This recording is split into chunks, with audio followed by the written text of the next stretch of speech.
अभी देखो मोटिवेशन की हम बात करें, अभी आप यहाँ क्लास क्यों अटेंड कर रहे हो? कौन सी चीज वो आपको मोटिवेट कर रही है? आपके आने वाले एग्जाम्स, यू नो, आने वाले एग्जाम्स। आपको पता है कि अगर अब अभी हम क्लास अटेंड नहीं करेंगे, बुक नहीं खोलेंगे, तो एग्जाम में फेल हो जाएंगे। No, this is all the motivation. No, you can take it as a positive motivation और negative motivation, whatever may be. Okay, तो ये जो मोटिवेशन है इट्स वेरी मच इंपॉर्टेंट, चाहे वो किसी टीचर के लिए है, चाहे वो किसी बच्चे के लिए है। और मगर ये जो मोटिवेशन है, बिकॉज ये हमारी no, we are driven by certain emotions. ये जो हमारे मोटिवेशन है उसको क्या ड्राइव करते हैं? हमारे हॉर्मोन्स, हमारे ब्रेन केमिकल्स होते हैं जो हमारे मोटिवेशन को ड्राइव करते हैं।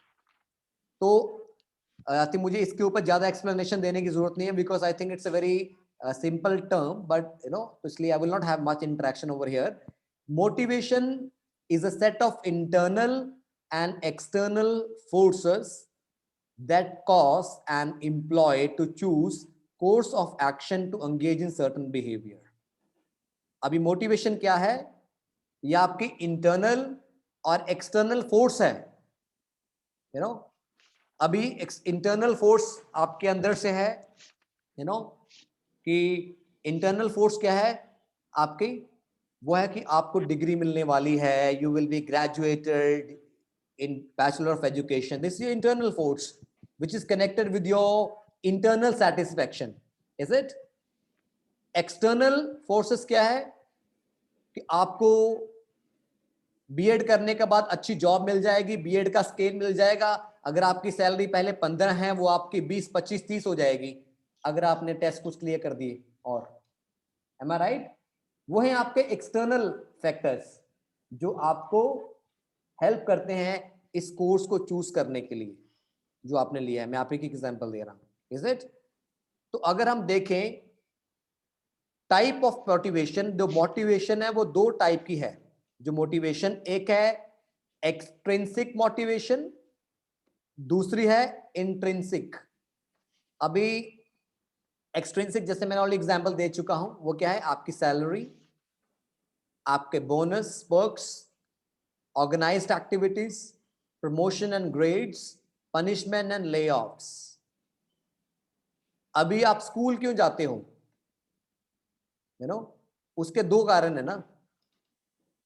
पहला उसका है एक्सट्रिंसिक मोटिवेशन, क्योंकि अगर आप नहीं गए तो सैलरी नहीं मिलेगी, सैलरी नहीं मिलेगी तो बिल्स पे ऑफ नहीं होंगे, ईएमआईस नहीं जाएंगी, तो बहुत सारी चीजें कनेक्टेड हैं, है ना। टाइम पे जाओगे तो अच्छी पर्क्स और बोनस भी मिल सकते हैं, इज इट? अभी इंटरनल मोटिवेशन क्या है? इंट्रिंसिक। वो क्या है? जब आप रेगुलरली बच्चों को पढ़ा रहे हो तो वहां पे आपकी ग्रोथ और लर्निंग भी हो रही है, वहां पे अपॉर्चुनिटी है आपके पास ग्रो करने के लिए। So you are in one of the best profession, I would tell you कि आप एक बेस्ट प्रोफेशन आप में हो। Teacher is one of the noble profession. क्यों है? क्योंकि इसमें आपको हमेशा स्टूडेंट बने रहने का अवसर मिलता है, एम आई राइट? बाकी प्रोफेशन में आपने X Y Z skills learn कर ली, फिर सारी जिंदगी उसी के साथ ही मैनेज करते रहो। Same it happens here also. यहाँ पे भी ऐसा होता है। आई have seen many of the teachers, उन्होंने बस मिनिमम क्वालिफिकेशन क्या है टीचर बनने की, बीएड कर लिया, बस बैठ गए आराम से। सो आई ऑलवेज इंस्पायर कि you should upgrade your education, you know. अगर आपने बीएड किया है तो आप एमएड के लिए एनरोल करो, यू नो।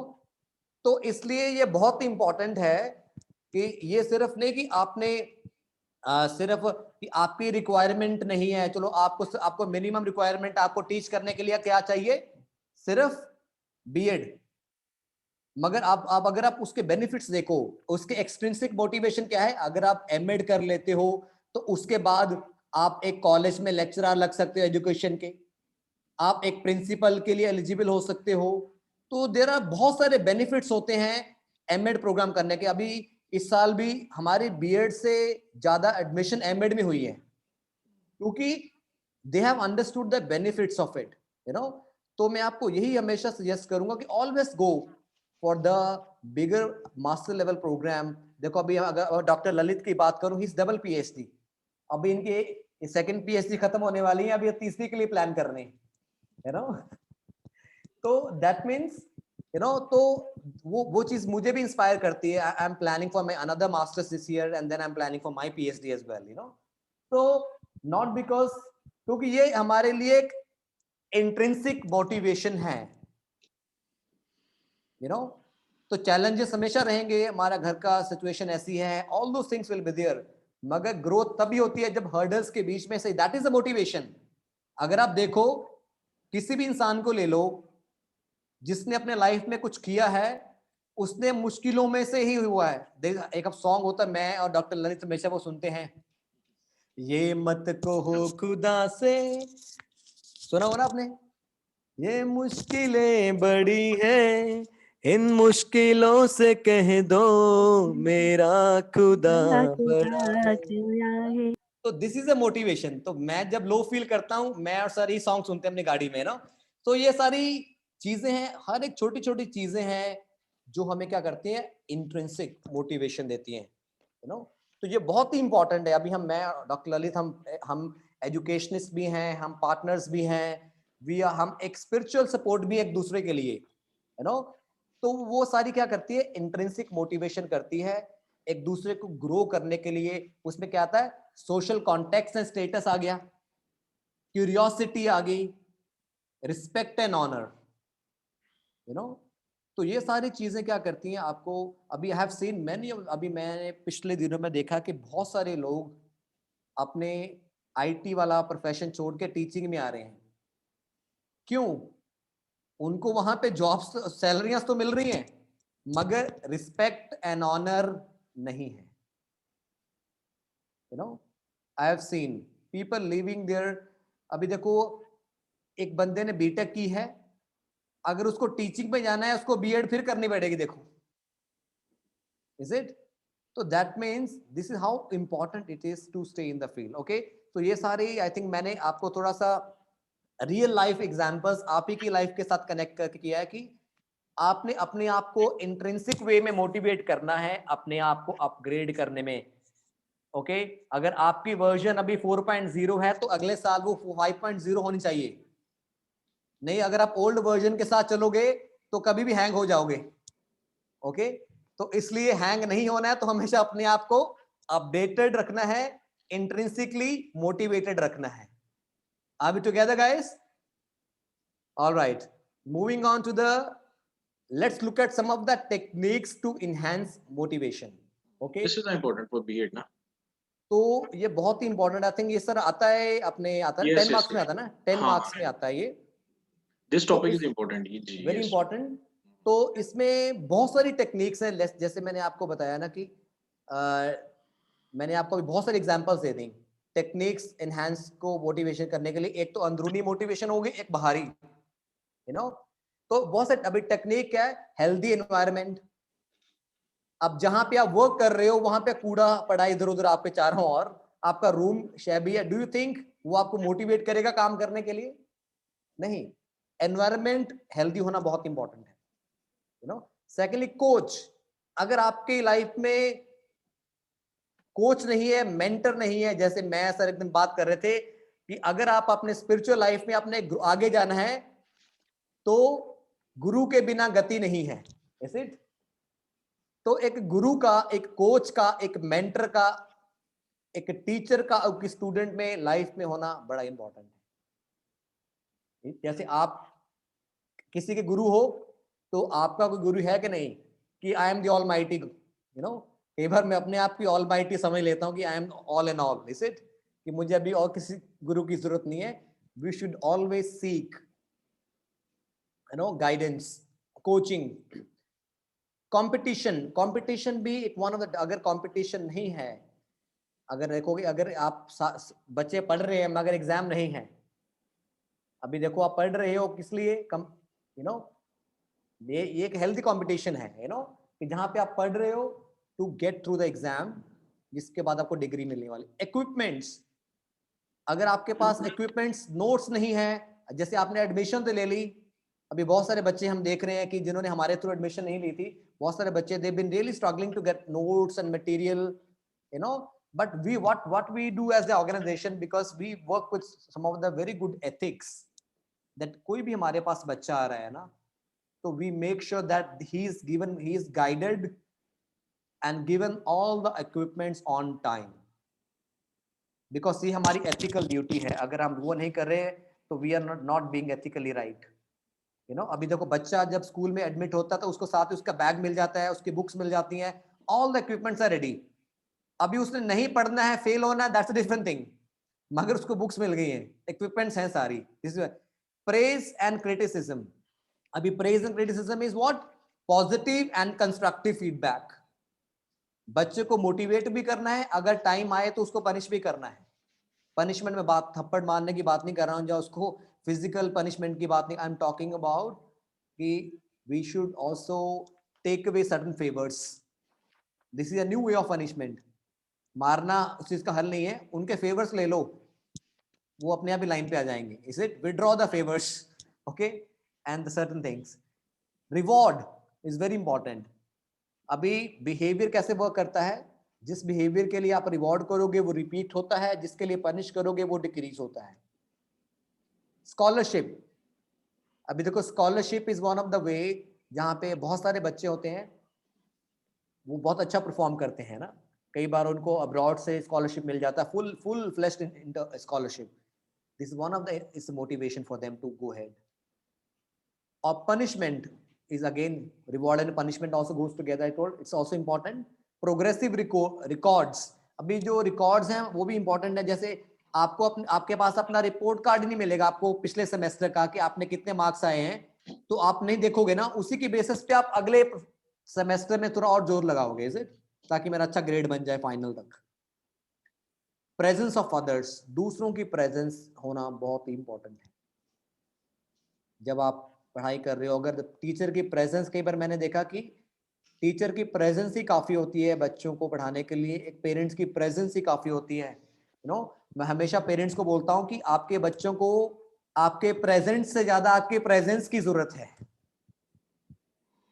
प्रेजेंस तो हम दे देते हैं उनके बर्थडे के ऊपर, मगर प्रेजेंस नहीं थी. तो प्रेजेंस बहुत इंपॉर्टेंट है. तो ये है कुछ टेक्निक्स जिसके द्वारा हम अपनी और बच्चों की जो मोटिवेशन है उनको एनहांस कर सकते हैं. Am are I? Is it clear? Does it make sense all of you? Yes. Alright. Yes, sir. अभी हम इसकी देखेंगे एजुकेशनल. अब इसकी हम एजुकेशनल इम्प्लीकेशन के ऊपर हम देखेंगे, Motivation. है ना, कि ये इसकी एजुकेशन इम्प्लीकेशन क्या है. Enable them to function at a higher level of motivation. अभी देखो, अगर टीचर ही डीमोटिवेटेड होगा तो बच्चा को क्या मोटिवेशन मिलेगी बताओ. अगर टीचर ही फ्रस्ट्रेटेड है अपनी लाइफ से, डिससैटिस्फाइड है अपनी जॉब से, तो वो क्या पढ़ाई कराएगा बच्चे को. Is it? You know, I was just talking to my wife this morning कि we are little skeptical sending my daughter to school. उसकी रिसेशन हो चुकी. Why? Because the kind of environment we are giving to her. She is 2 years and 9 months. She already performs the activities of a 7-year-old child. तो हमें डर इस बात का है कहीं वो आगे जाके उसको वो टीचर्स वहां के वो माहौल नहीं मिला तो वो कहीं वो पीछे को ना चली जाए इंस्टेड ऑफ गोइंग फर्दर. तो हमारे माइंड में ये ख्याल आता है कि let's go for home schooling at times, you know, ताकि एक बच्चे को 5 साल तक डिफरेंट माहौल मिलना बड़ा इंपॉर्टेंट है. तो इसलिए एज ए टीचर मैं आपको बता रहा हूं कि आई हैव सीन, मैं हमेशा देखता हूं कि एक टीचर Why? इसलिए तो I think sir who has tell I think you must be knowing better. Somebody has told ना कि teacher is a nation builder. Who has said that? Swami Vivekananda or Tagore? Nation builder Tagore, Rabindranath Tagore. Rabindranath Tagore बोला कि उन्होंने क्यों बोला है कि teacher is a nation builder? क्योंकि एक टीचर के अंदर एक पावर है. Your words have a power. You know, there is a you I think it's, you must have studied about the metaphysics, is it? Metaphysics, yeah. Metaphysics is a, you know, what is the metaphysics, you know? So it is like your words are becoming matter. You know, here every word that's coming out from your mouth, it's taking the physical form in the student. it is becoming a matter. So that's why you have a great responsibility. Let me tell you, you are not कि चलो ये नहीं कि 15,000 के लिए आप काम कर रही हो, 20,000 के लिए. No, there is a greater responsibility on you.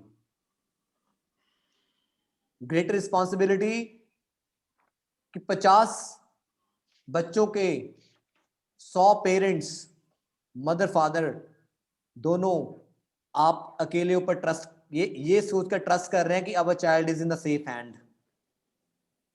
But are we serious about our responsibility और not? That's a question mark. आपका मोटिवेशन लेवल क्या है? What is the level of your motivation? Are we together? So physical and psychological safety, that's the second, feels vital in the class. एक physical और एक psychological safety provide करती है जो motivation, जो अगर आप उनको एक safe environment नहीं दे पाओगे, physical और psychological safety very important. आज के टाइम में physical abuse नहीं हो रही है बच्चों के साथ. There is a more of psychological and emotional abuses, social and emotional abuse is taking place. पहले क्या होता था कि बच्चों को मारा जाता था, कॉर्पोरेट पनिशमेंट बैन हो गई, मगर जो अभी जो पनिशमेंट है वो उससे भी ज्यादा खतरनाक है. कम से कम उसके पेरेंट्स को पता तो चल जाता था उसके जब मारते थे कि इसको मारा है ना. अब तो उनके अंदर जो वुंड क्रिएट होता है अभी, वो तो सालों साल तक उनको दिखाई नहीं देता है, जब तक बच्चा एक और ही कुछ बन जाता है उनका. उनको बोलते हैं बहुत अच्छा बच्चा भेजा था हमने स्कूल में, तो ये तो बच्चा और ही कुछ बन के आ गया वहां से. कि what kind of environment are we giving to a child? What kind of environment are we creating in the class? Psychological safety is very important. Mental health क्यों इतना ज्यादा भी हाईलाइटेड है इस टाइम पे?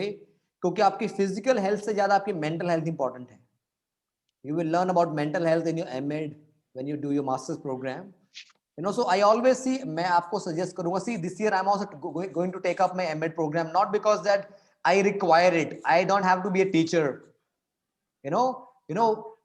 I've been teaching MEd students. उनको पढ़ाते पढ़ाते मुझे इंटरेस्ट आ गया एमएड करने में, देखो, because I really love the content of it. तो that's because it is covering lot of things, because मैं टीचर्स के साथ रेगुलर बेसिस पे डील करता हूँ. तो I feel कि I should upgrade myself, not because कि मुझे जॉब चाहिए, because we are running our own organization. I don't need a job. But why I'm doing it? To enhance my ability and capability. Are we together? So this is very important to create physical and psychological safety. Now maintain realistic level of aspiration and assignment. This is also very important. एक level, realistic level of aspiration देना है, क्योंकि अगर आपकी life example नहीं होगी तो आप जितनी मर्जी थॉमस एडिसन की एग्जाम्पल दे दो, उसकी एग्जाम्पल दे दो, मगर उनका टीचर ही डिमोटिवेटेड है, तो वो सारी उनके लिए, क्योंकि उन्होंने थॉमस एडिसन को नहीं देखा, उन्होंने उसको नहीं देखा जिसकी एग्जाम्पल दे रहे हैं हम, वो आपको देखते हैं. You should be the role model. अभी हम देखते हैं ना, बच्चा हमेशा करता कि मैं उसके जैसा बनूंगा. मैं उसके, बहुत कम बच्चे होते हैं जो कहता कि मैं अपने पेरेंट जैसे बनूंगा. जब अपने टीचर जैसे बन, क्योंकि उनको लगता ही नहीं कि टीचर कुछ ऐसा कुछ लाइक काम कर रहे हैं जो उनके कॉपी करने के लायक है. जैसे सर हमेशा अपने बताते होते हैं जब हम इंटरेक्शन करते हैं टीचर के साथ, कि अगर बच्चा अच्छा परफॉर्म नहीं कर रहा है, वो बच्चा नालायक नहीं है, वो टीचर नालायक है एक्चुअली, क्योंकि वो उसको अंडरस्टैंड ही नहीं कर पाया. अंडरस्टैंडिंग द लर्नर जो आपका मेन टॉपिक है इसका. तो enhance attraction and minimize the dangers of growth needs. उनकी ग्रोथ नीड्स को भी आपने अंडरस्टैंड करना. Curriculum should be drastically changed and periodically revised. अभी देखो हमारी जो न्यू एजुकेशन पॉलिसी आ रही है, I really love it, because बहुत ही अच्छी तरह से डिजाइन की है. पहले 5 साल जो कंस्ट्रक्टिव ईयर्स है स्कूल में, वहां पे there is not much of pressure. मैं देखता हूँ अभी इन दिनों में बच्चा अभी LKG में है, वो भी ट्यूशन जा रहा है. देखो इतना प्रेशर है उसके ऊपर कि पहले 3-4 घंटे का स्कूल, फिर ट्यूशन, फिर घर पे बैठना, तो where he is getting the space for the overall development? वो बेचारा उसकी अगर IQ अगर 120 है तो वो नीचे आके 60 आ जाता है जब तक वो 10th में जाता है। तो it's very important for us to bring about change. अगर आपको भी अपनी क्लास में वैरायटी लेके आना बड़ा इंपॉर्टेंट है। So I am done with the topic on motivation. I hope it is very much clear.